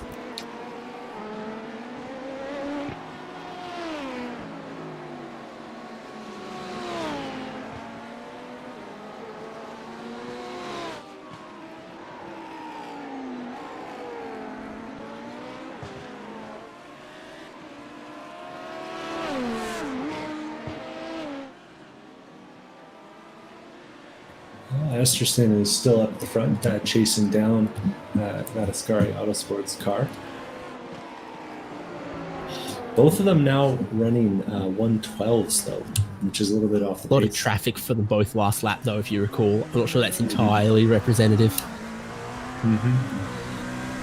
Be interesting to see what they manage this time by, but as Esterson has to take evasive action, and yeah, sure enough, a 1:10.9 that time by, actually nearly the fastest lap of the race for Alexander Vincius. So not hitting any sort of cliff on their tires as I feared they might be. No, and if anything, as we've gotten deeper into this wintertime sunset in Long Beach, the track's cooled off a bunch. It's gone from about 22 degrees to about 19. Joshua Chin's had a little drama there heading into turn one, and he's trying to find a spot to rejoin. He's locked it up and slid wide, had to take the exit road. That setup fast in qualifying seems to be a little bit unstable for the race for him. And that'll have put him right into the grasp of Michael Polasek with that Lone Wolf Motorsport 747. These two have been on back and forth a few times during the race, so it'll be tight for them to the end. Yeah, no damage on the 54 from that, but just going around the outside of one of the GT3 cars, he might have lost sight of his braking marker. Maybe had to make a little swerve, and that's when getting too deep. Yeah, to use the escape road, but it's smarter to realize you're going to need the escape road and take it than not realize and end up in the wall. Yeah, I've definitely learned that the hard way a few times. And those two have just navigated their way around, of course, the second and third place cars in the GT3 field. Ooh, gets a little bit tight there going through the hairpin. Joshua Chin able to get the better run. Yeah, it's such a tight corner, and then it's bumpy on the exit of turn one as well. Whatever car you're driving never quite wants to settle down in first gear and start punching down the straight, even though you will it on, you know how important the drive off that corner is. Traction control settings on these prototypes also a tiny bit finicky as well. How much do you want? How much do you control it with your right foot? Joshua Chin is controlling that with his right foot. That slid right up to the wall. That car has looked very pointy all the way through this session, just the way it's going around the corners. Really on edge.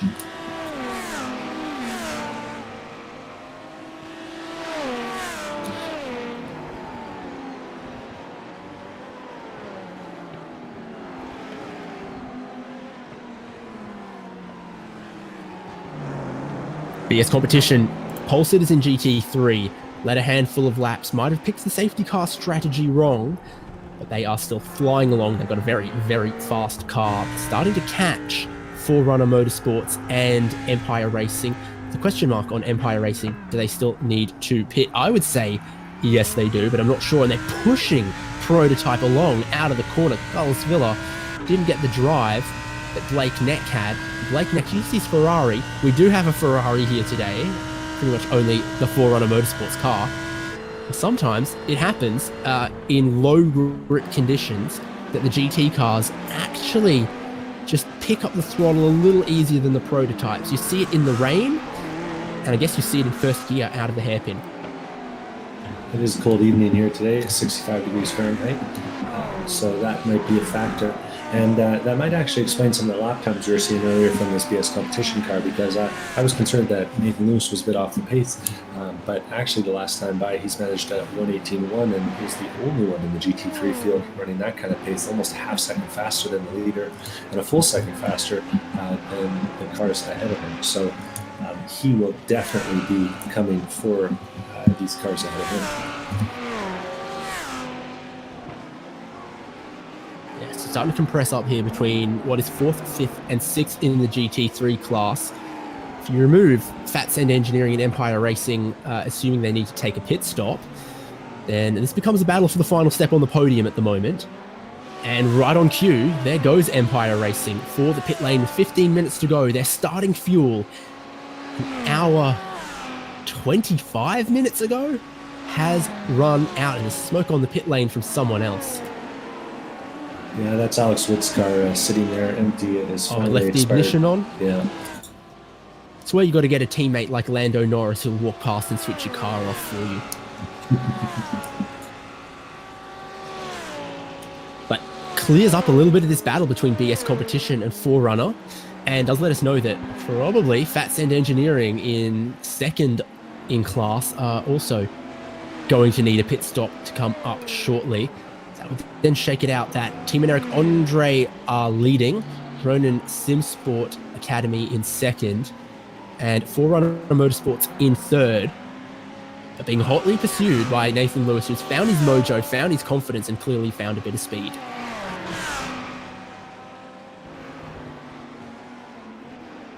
and not afraid to get close to the walls at the apex on the turn-in, using absolutely all of the road.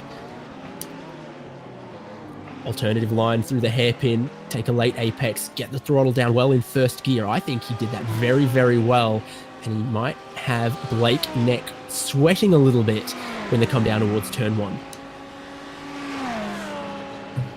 I'm checking into the front of the race here. Vendaval Sim Racing's Esterson is getting held up by the GT3s. Oh, real badly off the exit of the hairpin there. He had gotten to within 2 or 3 car lengths through turns 8, 9, and 10 there, and I thought he was going to have a run at Alexandre De Vito, but sure enough, some GT3 traffic makes it hard on him, and he's back to 1.6 seconds away.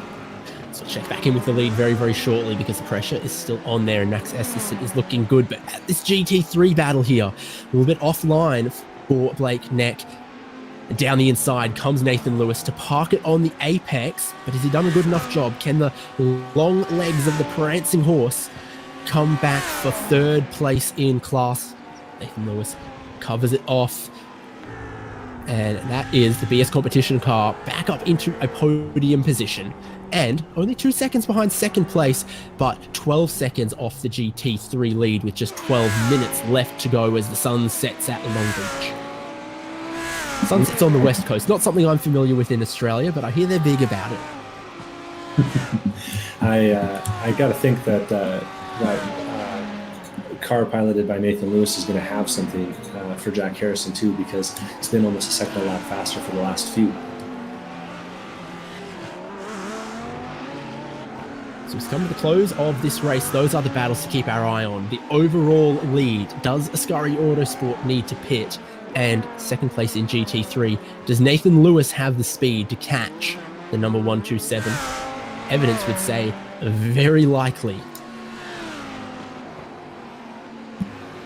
And Esterson certainly has enough fuel, but I gotta think that Ascari's doing pretty good too, because they have pitted twice during this race, albeit they pitted earlier in that last caution there than the Vendaval guys did. Either way, the two of them will be coming up on some lapped traffic. That's the Jordan Lee piloted Fu Manchu racing car, and he's going to lift and give both of them plenty of room. A bit of a tragedy for him so far. After running up in the top 3, he's fallen all the way back to 8th place.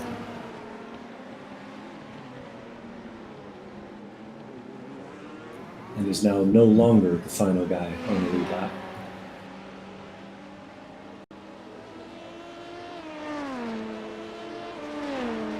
Also had a swap for the final step on the podium. The recovery of Joshua Chin has continued, and he got around Spectre Racing Brian Molitor. So fast when it works, but unfortunately 1 or 2 little issues for private label Team Hype. Joshua Chin is back into the podium now.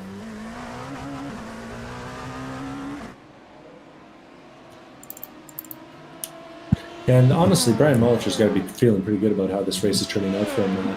Qualified in 6th place, it looks like 7th place, and has bounced back and forth around the top 5 pretty much the whole way after some good luck on the pit cycles there after the first caution. Has been a bit of a thinking man's game today.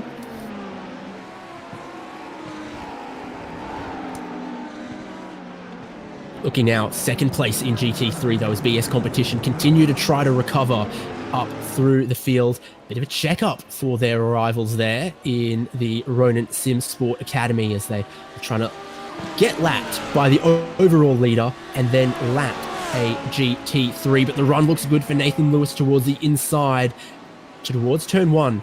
It's down the inside, he's ahead, he's got his nose in front, and he's made the corner just. That is 2nd place for Nathan Lewis in BS competition. Max Esterson immediately behind them, as GT3 cars everywhere he looks. He's being held up at every turn, figuratively and literally. This is really, really helping Ascari that they got clear of this GT3 battle before the fountain section. Max Esterson couldn't do, and he parts the GT3Cs. Yeah, and better part of 1.5 seconds at the line becomes 2.5 by the time they get through all that. We're at the beach, but Max Esterson couldn't part the seas, I guess. That could be very, very, very important for the lead battle in LMP2.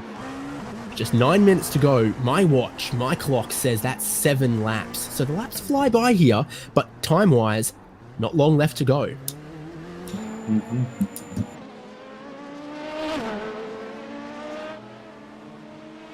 And just really impressive how Ascari Autosports, Alexandre Vincius, has been able to pull his way through this field. Seems like he's always catching these GC3 cars right when he wants to. Let's see if he can keep that up to the end.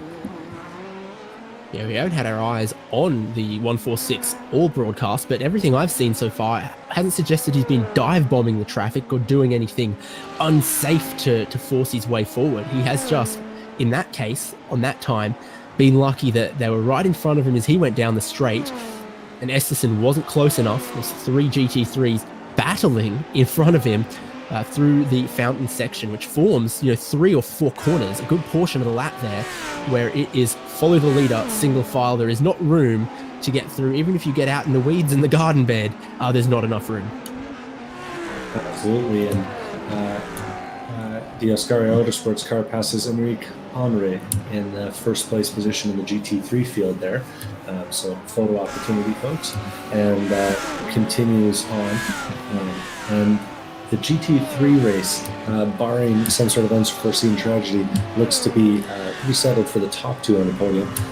Enric has had consistently good pace, easily on par with that of BS competition. So he's going to be able to nurse that 10-second lead, you got to think, unless something bad happens.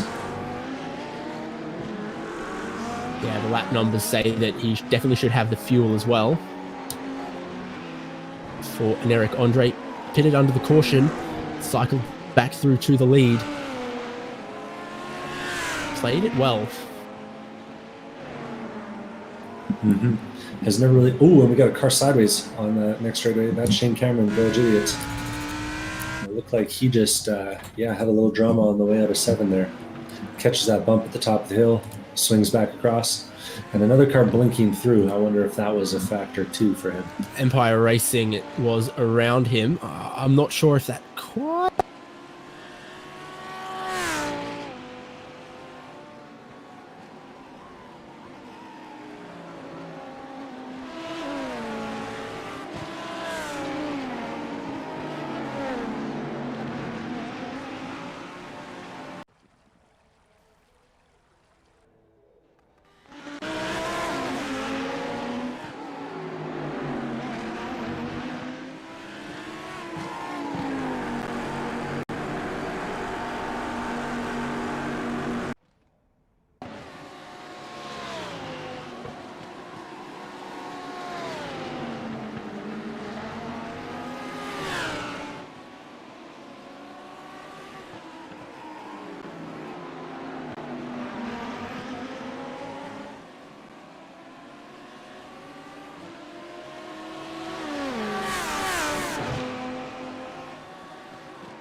tech track to this full release.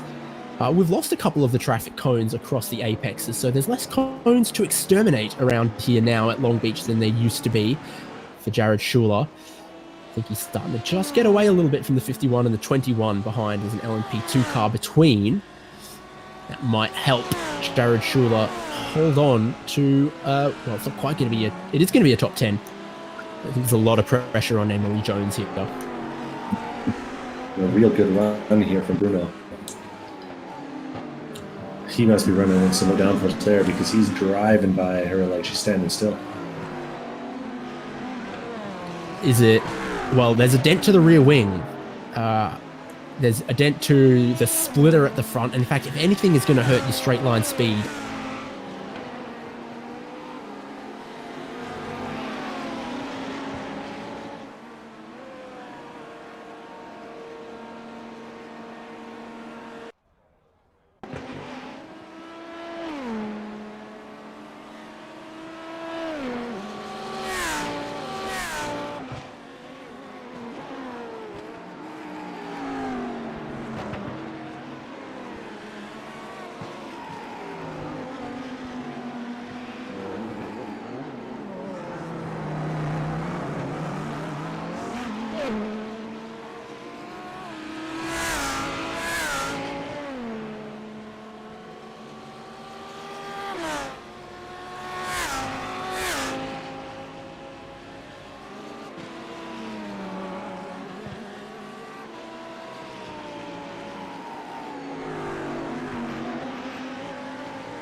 those battles that we were watching earlier, specifically that battle between BCM and Bungley Street Track.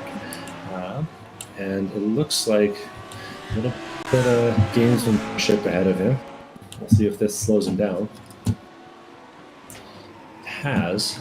Oh, and that was Joshua Chin who had to get out of the way of Bruno's car there. Too wide.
Technical issues here in the broadcast, but out on track, no such issues because your winner in LMP2 for the HJ Sportscar GP of Long Beach, Ascari Autosport, clever strategy, luck through the traffic, managed to hold off a charging Max Esterson in the Vendaval Sim Racing Yellow Dallara LMP2.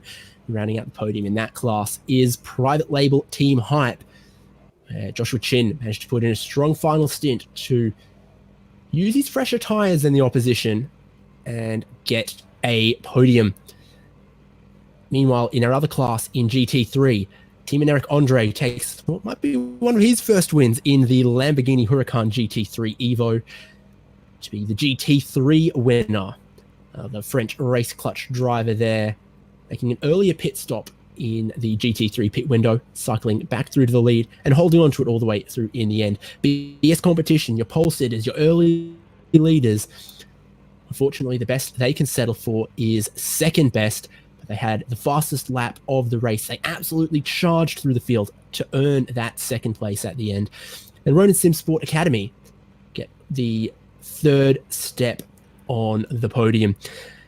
Devon, regrettably, we missed out on being able to cover the checkered flag there, but what a great drive from our winner in LMP2. Really thought the speed of Max Esterson was going to overwhelm him, but he held on. Yeah, absolutely. And that was, some real hard work from his part.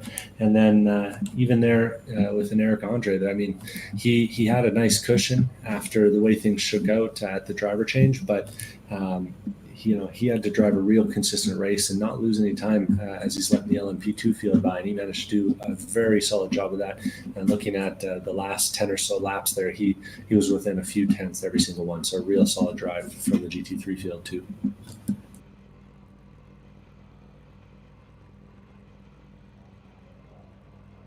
Sorry, I'm just trying to wrangle up some of our drivers to pick their brains. So what we're going to go to first is Travis Floyd, who drove one of the HJ Lamborghini Huracans.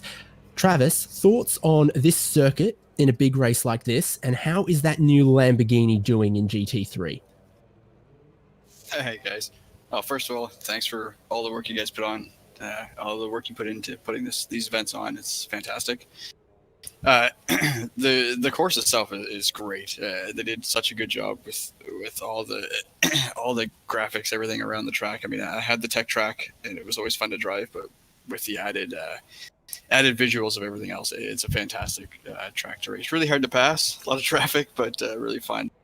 And the Lambo's great fun. I'm not really a GT3 guy. I don't have a lot of pace, but I mean, it was fun to drive. It was fairly beginner friendly, I guess. I kind of just went with the high downforce endurance setup that they had, and it seemed to work out. I had fun. It's good fun. Winning strategy was a one stop, but with 3 cautions today, one of them regrettably a little lengthy. What was your thoughts for when to make that pit stop? How did you approach that? Well, my plan was to one stop it. My pit stops came a little early when I was launched into the fence by a couple LMP2s that got tangled on the front straight. So I was forced to tow and put a pit stop in then. I was just below the pit window to make it, so I had to fuel save at the end, and then I ran out of fuel about 20 feet before the line. So yeah, my strategy was kind of forced upon me. Well, it was hectic in the GT3 field. The prototypes obviously come up on you quick. Where were the trouble spots around the circuit? Because that hairpin looks nasty at whatever speed, even pacing or on the way to the start. Yep, definitely the hairpin was, you had to be really careful. All cars, LMP2s especially, were actually really patient. Anytime they caught me there, they didn't force the issue. They kind of let us go around the corner and then got me on the straight. But also turn 1 in the fountain is obviously there's no 2 cars. You can't go side by side through there. So that was pretty tight too. I don't know. It was about keeping eyes in the mirrors, know when people are catching you, and back off a bit on some straights when you have a clean place to let people go. Travis, thanks for racing. Thanks for your thoughts. And I'll see you around, and maybe everyone else will see you in the next HJ special event. Sounds good, guys. Thanks again. Have a good one. Travis Floyd, Team Huge Ass member, driving for Team Travis Floyd in this event. Looks like he finished 14th or 15th in class, but there was 23 or 24 GT3 cars.